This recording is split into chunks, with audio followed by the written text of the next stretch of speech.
if in the 14th century Akhenaten could have such monotheistic tendencies, then from around the same period there's no reasonable reason for denying Moses and the Israelites a similar understanding of deity. As God's chosen prophet, Moses' first duty was to return to Egypt and ask Pharaoh to free the Hebrews. But Pharaoh repeatedly refused to let them leave. According to the Bible, Moses met every refusal by sending a plague upon Egypt. You ready? Dum. Blood. Sipotea. Frogs. Kinim. Lice. Haro. Beasts. Deve. Flies. Shochin. Boils. Barad. Hail. Arabe. Locusts. Choshech. Darkness. Machas Bechorot. Slaying of the firstborn. Station wrought by the 10 plagues. Pharaoh relented and freed the Hebrews. And the Lord led them out of Egypt in a pillar of cloud by day and a pillar of fire by night. As the Hebrews began the exodus out of Egypt, the Bible says that Pharaoh changed his mind and chased after them with 600 chariots. It's known from Egyptian reliefs that pharaohs rode chariots, but there are no scenes of an army of chariots. 600 sounds like an exaggeration.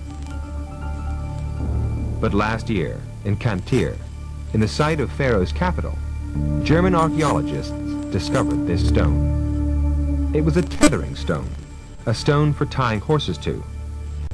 They had found a stable. Then close by they found this, a hubcap for a chariot wheel. This was a stable for a horse and its chariot. Of course, one chariot does not make an army, so they continued to dig.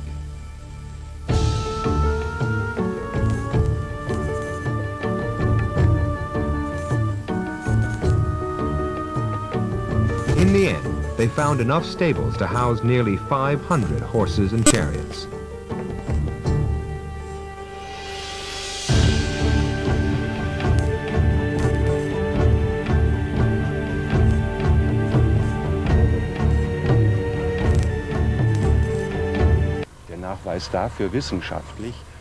This proves scientifically that the large number of chariots described in historical texts are actually true and cannot be dismissed as impossible.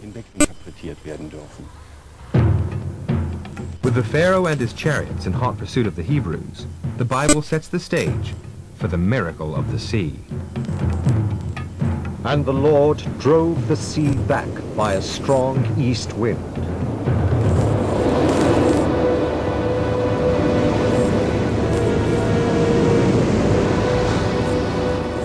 And the people of Israel went into the midst of the sea.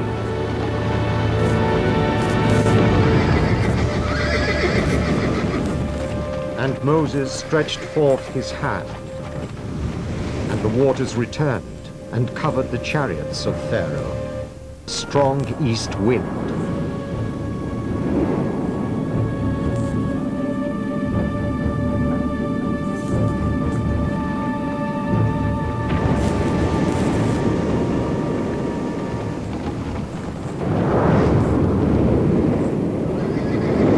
Waters returned and covered the chariots and all the host of Pharaoh. There are no official records of the cataclysm. It's not something the Egyptians would have been proud to remember, but an inscription from the time does make an intriguing reference. When I, Pharaoh, allowed the abomination of the gods, the immigrants, to depart, the earth swallowed their footsteps. This was the directive of the god Nun, the primeval water, who came one day unexpectedly.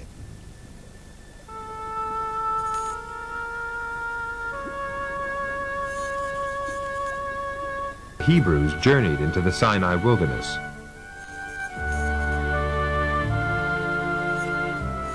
In the 3rd month, they camped at the foot of the mountain of God.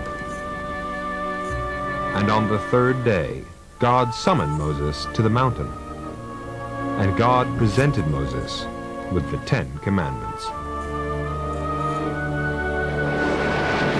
You shall have no other gods before me. You shall not kill. You shall not steal.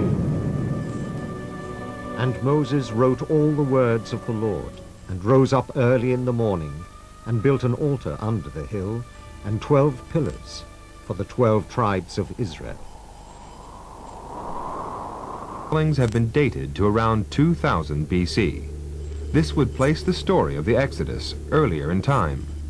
But Professor Anati believes this conclusion is warranted by the evidence. At the foot of the mountain is a place of worship, also from the same period, an altar with 12 standing stones. And the Bible says that one day Moses built an altar and 12 pillars for the 12 tribes of Israel. Now, here we have 12 pillars and an altar near a campsite at the foot of the mountain, which is, to me, almost unbelievable.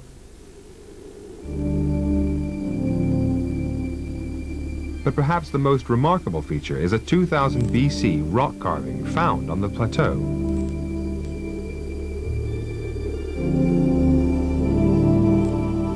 The double-arched outline of the carving is familiar.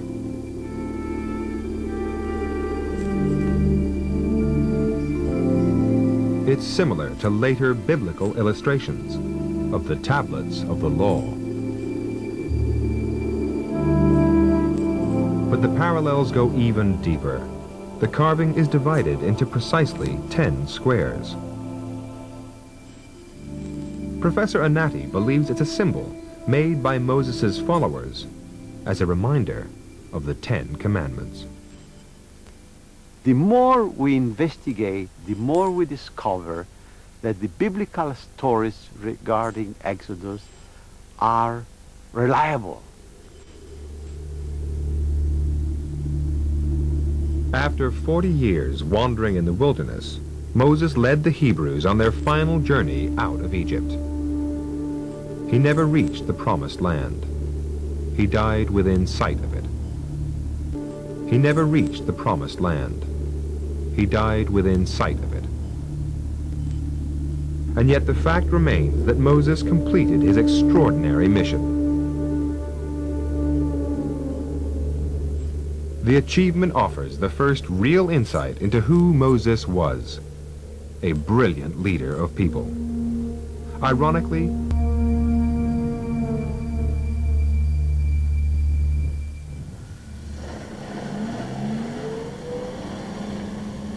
modern archaeology shows that the story of Moses and the Exodus can no longer be dismissed as the figment of a scribe's imagination.